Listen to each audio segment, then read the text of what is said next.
This is a privilege ordinary people could never afford in their lifetime. An elderly man, desperate to survive, spent a staggering $1 billion to have himself killed. Yet as the machine ceased its operation, he didn't die. Instead, he became a young man. When he looked to the side, he discovered his former self had already become a corpse. He couldn't believe that consciousness transfer had truly given him a new life. The old man, named Jack, was a globally renowned billionaire. With wealth rivaling nations, he should have been enjoying a wonderful retirement. Unfortunately, he encountered life's most painful reality, dying with money left unspent. He had just been diagnosed with a terminal illness, leaving him only 6 months to live. No amount of money could help him now. Just when he was at his wit's end, a friend brought him a glimmer of hope. He was referred to a secret biotech company dedicated to solving problems for the wealthy, transferring rich people's consciousness into clones to achieve immortality. However, after successful resurrection, he would no longer possess his original identity or appearance. This meant completely abandoning his former life and continuing with an entirely new identity. Jack only cared about staying alive, so he handed over the $1 billion fee without hesitation. The next second,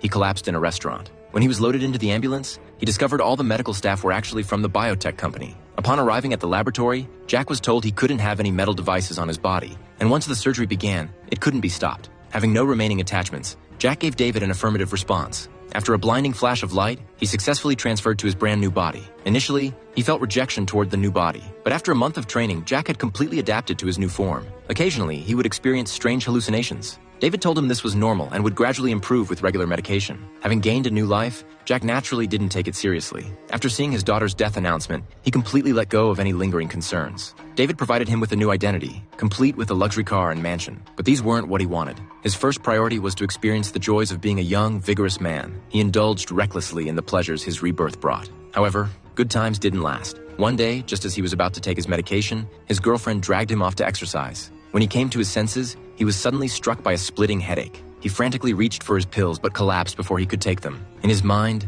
images of a mother and daughter and scenes of war emerged. These memories felt so real, as if he had lived them himself. Puzzled, Jack urgently sought out David, but was told these were just hallucinations. The woman in his dreams was merely his imagination. However, Jack had never mentioned the person in his dreams was a woman. This made him realize he was caught in a massive conspiracy. Back home, based on his dreams, he searched for and found a small town. Following the coordinates, he quickly located the place. Next to a water tower stood a small wooden cabin. Jack walked in curiously. What he never could have imagined was that hanging on the wall was a family photo of them all together. This left Jack thoroughly confused. He finally realized this body wasn't a clone, but a living human being. Not only did he have a lovely daughter, but he had also been a soldier. Just then, a woman with a gun suddenly appeared behind him.